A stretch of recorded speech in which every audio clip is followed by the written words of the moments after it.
আসসালামু আলাইকুম। কেমন আছেন সবাই? আশা করছি ভালো আছেন। আলহামদুলিল্লাহ আমিও ভালো আছি। দেখতে পাচ্ছেন এখানে কিছু পেঁয়াজের বেরেস্তা করেছি, রসুন কুচি করে বেরেস্তা করে নিয়েছি।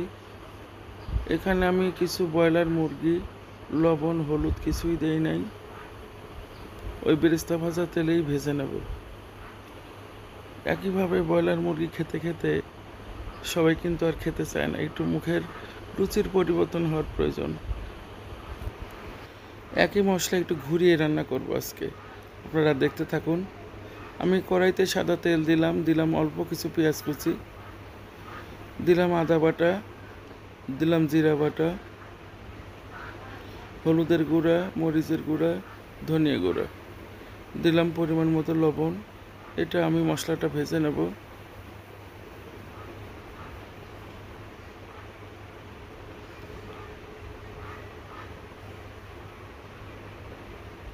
এখন দিলাম আমি সেই পেঁয়াজের বেরেস্তা বাটা, আর দিলাম রসুনের বেরেস্তা বাটা।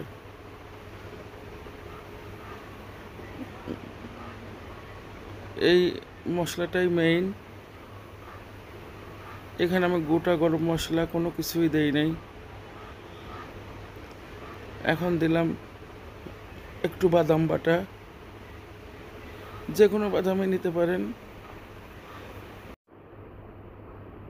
আমি এখানে কাজু বাদাম দিয়েছি বেটে। এখন পরিমাণ মতো একটু পানি দিলাম, মশলাটা যেন পুড়ে না যায়। এখানে দিলাম 2 চামচ টক দই।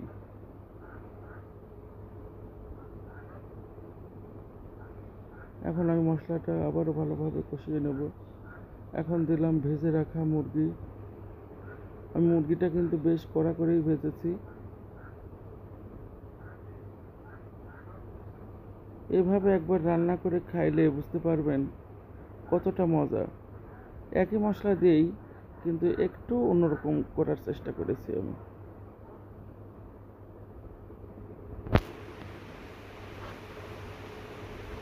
এখন আমি পরিমাণ মতো ঝোল দিয়ে দিলাম।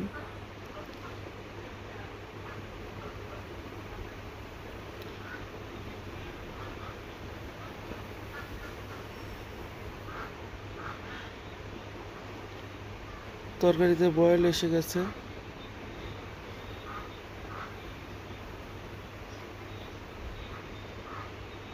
দিলাম এখানে গরম মশলা পাউডার।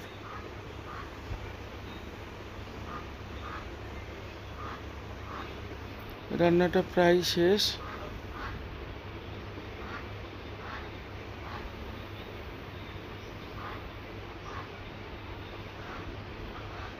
এখন আমি একটু ঘি দিলাম। দেখেন কতটা সুন্দর হয়েছে। রান্না শেষ, পরিবেশন করে দেখাচ্ছে দেখুন। এভাবে রান্না করে খাবেন, খেয়েই বুঝতে পারবেন এই রান্নাটা কতটা মজা হয়। অবশ্যই আপনারা রান্না করে খেয়ে আমাকে আবার বলবেন কমেন্ট করে। সবাই ভালো থাকেন, সুস্থ থাকেন। আল্লাহ হাফেজ।